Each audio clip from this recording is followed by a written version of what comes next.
the one and only Dark Match Steve here to bring you a really interesting video. Okay, this is me doing my first ever and only so far first ever comedy set. Okay, stand-up comedy. A lot of you might know what this is. I'm finally getting around to posting this. Okay, this is my set from the Bubba Army Roast. Ladies and gentlemen, welcome tonight to the first Bubba the Love Sponge Roast. There was a lot of dust that had to settle from this, okay? A lot of drama. Alright, so anyway, I'm finally getting around to posting this. This is on the Bubba Army YouTube channel as well if you want to find the full set or the full roast. Okay, this is my set, what I'm posting here. Now, I did screw up on a couple jokes, and there's a little bit of drama, as a lot of you know. So we'll talk a little bit about that at the end. You'll notice a couple jokes that you might be like, oh, that kind of didn't make sense. I'll explain. I literally left a couple words out and fucked up on a couple things. We'll explain it at the end. It's my first set, okay? I did really good for my first time, all right? So you will see. Watch the set, and I'll get right back with you. If, it was a matter of, marry, kill, I'd fuck Brian, kill Brian, and marry Dark Match Steve. Dark Match, come on.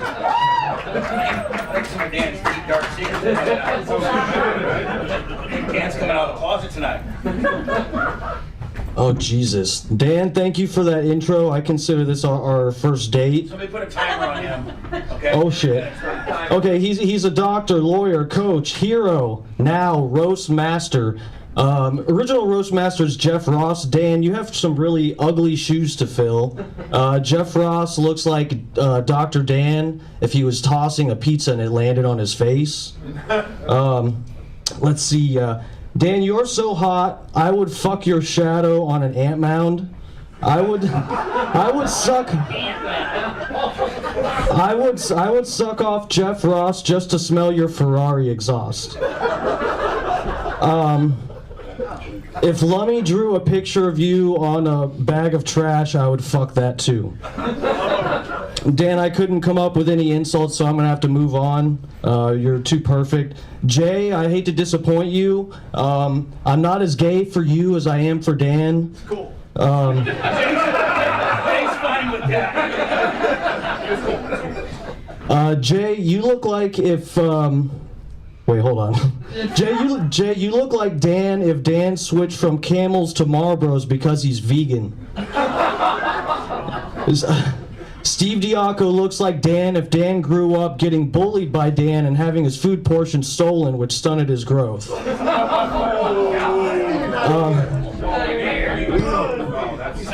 Why isn't Steve Diaco here? He's retired, he travels, he does whatever he wants, he can go out. Where are you more likely to see Steve Diaco? At a gay bar, a karaoke bar, or a dis bar? Sorry, I thought I fucked up there. Okay. It's a fucking roast. Get into the fucking... Get with it. Alright. Everybody give it up for Dark Match.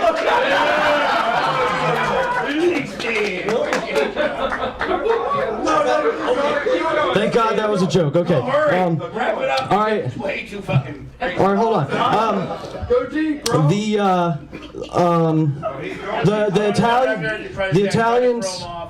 The Italians from the Jersey Shore are known for gym, tan, and laundry. The Diacos are known for gym, tan, and laundering. Okay, hold on. All right, Lummy, you sweet, beautiful giant. Lummy is bigger than a fridge, and he can fit more liquor in him than one. Dan got the strap for discovering he could cure COVID with ivermectin. Lummy should get the strap for discovering he could cure his autism with alcohol. Lummy doesn't have the good kind of autism like photographic memory and math skills. He has the kind that makes you nonverbal and good at taking abuse. That's exactly the kind that Bubba needs for his show. Lummy hardly talks and he's the most popular, and it's not fair. During a 4-hour show, Lummy's rate of speech is 0.08 words per minute, which is lower than his blood alcohol level when he drives home. Anna, we have our sweet Anna here, our kind, sweet Jewish girl. Anna stays true to her Jewish heritage. She loves free stuff, free tickets, free food, free packages. The only free thing Anna doesn't like is free Palestine. Anna has been learning jiu-jitsu, and she's really good at it. She's moving up in the belt ranks. Unfortunately, she only weighs 90 pounds, so the only people she could beat up are Palestinian kids. Man, this might get us deep left. Goddamn parody guy. Anna does more prep than a gay prostitute. She's been called career lazy, but really she's career crazy for working for Bubba. You're never going to get hired in radio anywhere else if you get fired from here. You're going to be on hold for over an hour like Tampa Terry trying to sell Bubba a new train horn. Okay, Rhett, I'm moving on here. All right, Rhett. You're getting close. Rhett's wiener likes chocolate, and I'm not talking about what he feeds his dog. Red loves big black women, and black women love him. Red uses Popeyes as cologne, or Popeyes gravy as cologne, sorry. Let's see. Big black women love Red because he is ashy, but that's from smoking weed. Red has banged so many big black women, statistically one of them had to be Tyler Perry. All right, everybody hates Brian. Most people hate him because he's a schmarmy, toothy, smart-ass beta male bitch, but those are my favorite qualities about him. I hate Brian because he's my only competition for cutest twink at the BRN.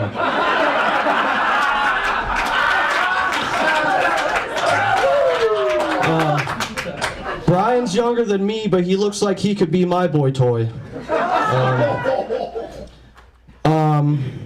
Brian looks like he could wear Walker's hand-me-downs. Brian's lawn equipment is made by Mattel and Little Tykes. Let's see, Merch Crick. We all love Merch Crick. She's the best Bubba ever had. She would take a bullet for Bubba, but luckily only had to take a punch.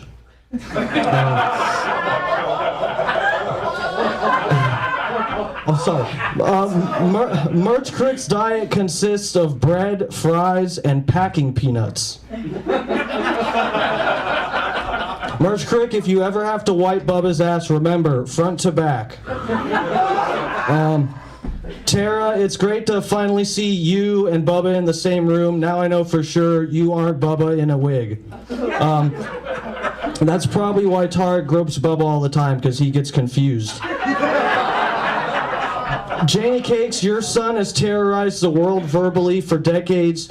You're like the moral equivalent of a school shooter, but that's okay because those are all false flags. I'm sure it was hard raising Bubba, but at least you saved money on mammograms from him groping your tits. Tom Bean, I don't know. Easy here on this one, okay? Okay. Go hard. Tom Bean. Go hard. Tom Bean, I don't know much about Tom Bean, but I can just say Domino's sucks. Domino's pizza is like cigarettes. If I'm drunk, I'll have one, otherwise it's fucking disgusting. All right. These are jokes, people, come on. Okay, Bubba, you're so gay for Dan it makes me uncomfortable. That's mostly jealousy. Did you tell Dan he's getting replaced by Seth? Seth is back and he's gained a bit of weight. Seth gets paid by the hour, but now he looks like he wants to get paid by the pound. I'm up 5 pounds, Sponjo. That's bad news for you. Started out good. You're really fucking. All right. Where's the Bubba stuff?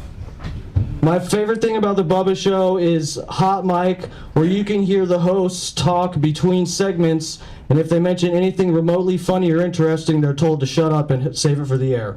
Hold on. No, I got 2 more. Hold on. Here we go. All right, yeah.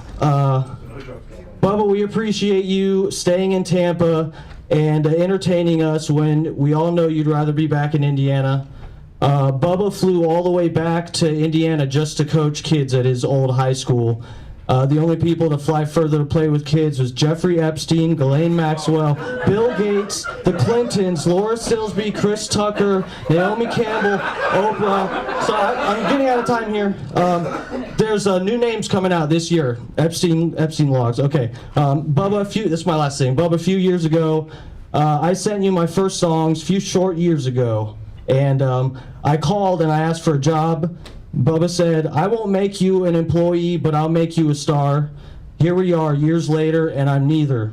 But the experience has been absolutely mind-blowing, and it's made me grow as a person. Bubba, I love you, and I love the world that you have allowed me to be a part of. Thank you so much.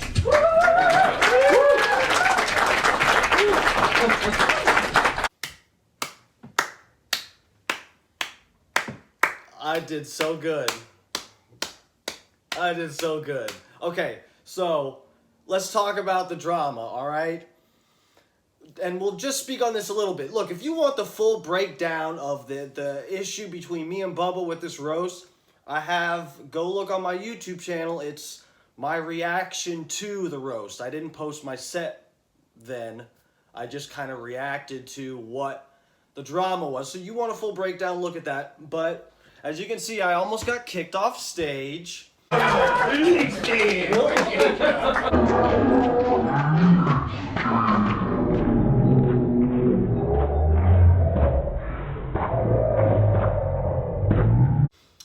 Sort of like it's a bit of a badge of honor, but I did not want to get kicked off stage by Bubba, okay? I went through all this trouble to make him happy, and I fucking pissed him off, okay? Now look, I specifically tried to write shit to not piss him off. I tried to just be funny and write some funny shit, and it ended up pissing him off. And you know, I was a guest there, and I really should have double checked with some of my set maybe. But anyway, Bubba and I are past that. I almost got fucking kicked off stage, and that totally made me 10 times as nervous. You can see when I'm walking, when I go up to the mic, and I'm just like, Jesus Christ. Oh, Jesus. It's all sinking in at that moment, you know? Like, I called and asked to be a part of the roast. I called the show, and Bubba gave me permission to have a 3-minute set, okay? I accidentally went for like almost 10 minutes, okay, as you can see. So already I screwed up with that. I wrote a set that was too long, and I did not rehearse it enough. I was so busy during those months. That was October through December, prepping for the roast and writing here and there, and it happened in December. I got a phone call. Okay, I threw a freaking Halloween party and all this shit. I was so busy. I should have rehearsed it, because I'm sitting there basically reading my set the whole fucking time, which is irritating for me to watch, okay? But I stand behind most of the jokes. Let's see, Dan, you're so hot, I would fuck your shadow on an ant mound. I would. Okay, so I want to show how truly transparent I'm being here, and I'm only saying this because of how much of a fan of stand-up comedy I am. The Dan joke about banging his shadow, that's kind of a ripoff, okay? I reworked, that's like a line from a movie about, they said, bang someone's shadow on like a gravel driveway or something, okay? So I kind of reworked, it's a little bit of a stolen joke, okay? But that's not even, that's not one of my strongest parts of my set even, so I can throw that one out. I shouldn't have even said it, okay? It got a few laughs because it was just so weird sounding, but I should have just stuck with my original stuff. All the rest of my set, I really took my time and worked through concepts and meditated on and tried to figure some stuff out myself. It's 100%, I take a lot of pride in that. And I also like roasting people like Amy Schumer who blatantly steal content, okay? So I will never do it again, okay? I will never try to rework some cheap joke, alright? Lummy is bigger than a fridge, and he can fit more liquor in him than one. I screwed up with the fucking Lummy joke, just stumbling over my words. I screwed up with that, and the only other joke that I was pissed that I fucked up with was the joke about Bubba's mom, okay? It was supposed to be you're the moral equivalent of a school shooter's mother. Okay, but that's alright because they're all false flags. Much funnier. Makes a lot more sense, okay? Anyway, I was thrilled with it. I can't believe I got any fucking laughs. The Free Palestine joke was my personal favorite, okay? Not the one that I got almost kicked out for, alright? I really like that because it's a play on words and, you know, I thought it was funny. But anyway, that was my first comedy set, alright? The dust is settled. As you can see, I'm on good terms with Bubba, okay? So, everything's cool with us. Bubba Army is rolling strong. YouTube is killing it over there. The Twitter's blowing up. You know, I'm trying to make all kinds of videos and different stuff that I think Bubba could put on his Twitter and whatever the fuck. I'm just trying to do my own thing and so we're all fucking good. I'm still writing songs for him. So, please like and subscribe and let me know in the comments what you thought about my first set. I was so fucking nervous. I can't believe I could even speak. So as soon as I was able to like speak, I was already past my expectations, okay? But let me know in the comments what you think about my set and if you'd come and maybe see some of my other shit if I did stand-up somewhere. Again, I'm in the Tampa area, and I am going to go do some more stand-up somewhere. I've been writing different stuff, and, you know, I'm a huge fan of stand-up comedy these days. So, anyway, hit me up in the comments. Let me know what you think, your thoughts on everything, the drama, the jokes, everything, the writing, whatever you think. Let me know.